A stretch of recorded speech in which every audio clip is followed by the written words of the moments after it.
सगळ्यात मेजर जे लागणार आहे ती म्हणजे ही सिकेटर। ही तुम्हाला दिसत असेल की ही सिकेटर आहे ना, तर अशा प्रकारे बघा आता मी हे कट करतोय आणि खूप इझी आहे। ही कात्री तुम्ही पण इझिली हँडल करू शकता। नमस्कार मंडळी, राम राम सगळ्यांना। आज आहे ना आपल्याला आपल्या पेरूची छाटणी घ्यायची आहे। हा पेरू जवळपास तुम्हाला दिसत असेल की माझ्या मागे पेरूचं झाड आहे। हे आपलं आहे ना जवळपास 8 ते 8.5 महिन्यांचं पेरूचं झाड आहे। त्याची हाईट पण जवळपास माझ्या खांद्याच्या वरती गेलेली आहे। याच्या ऑलरेडी आपण आहे ना 2 छाटण्या घेतलेल्या आहेत। आता आपल्याला तिसरी छाटणी घ्यायची आहे की जी मेजर पॉईंट असते पेरूच्यासाठी। तर आता आपल्याला करायचं आहे काय की त्याच्या ज्या मेन ब्रांचेस आहेत की त्या अशा आपल्याला छाटायच्या आहेत की ज्यावेळेस त्याला पेरू लागतील ना ते आपल्याला हार्वेस्टसाठी इझी जावेत। आपल्याला कमर्शियल पर्पजसाठी नाही आहे, आपण हा खाण्यासाठीच लावला आहे। पण कमर्शियलसाठी जसं करतो तशी आपण त्याची छाटणी करणार आहे। त्याच्यासाठी आपल्याला कोणकोणत्या गोष्टी लागणार आहेत, सगळ्यात मेजर जे लागणार आहे ती म्हणजे ही सिकेटर। ही तुम्हाला दिसत असेल की ही सिकेटर आहे ना, ही ह्याला मराठीत आपण झाडांच्या फांद्या कापायची कात्री म्हटलं तरी चालेल।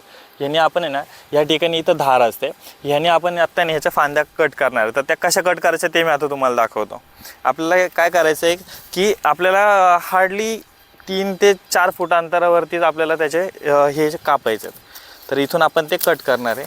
हे असे शेंडे कट करून घ्यायचे इथले। हे आता इथंच मी सध्या खाली ठेवतो आहे आणि सगळे शेंडे आपल्याला ना ते कट करायचे आहेत बरं का।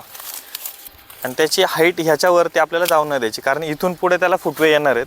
तर ते फुटवे आल्यानंतर त्या पेरू जे लागणार आहे त्याची हाईट आपल्या हाताला येणार नाही अशी एवढ्या उंच आपल्याला होऊन नाही द्यायचं झाड। आणि ही छाटणी घेणं कमर्शियल पर्पजसाठी मोस्टली घेतात। आपण घरगुती खाण्यासाठी जर पेरू लावले असेल तर त्याची छाटणी घेत नाही। पण आपल्याला भविष्यामध्ये जर पेरूची बाग लावायची म्हटलं तर आपल्याला अनुभव असावा म्हणून मी आता ते दाखवतोय। तर अशा प्रकारे बघा आता मी हे कट करतोय आणि खूप इझी आहे। ही कात्री तुम्ही पण इझिली हँडल करू शकता। तर अशा प्रकारे मी सगळ्या त्या फांद्या कट करतोय।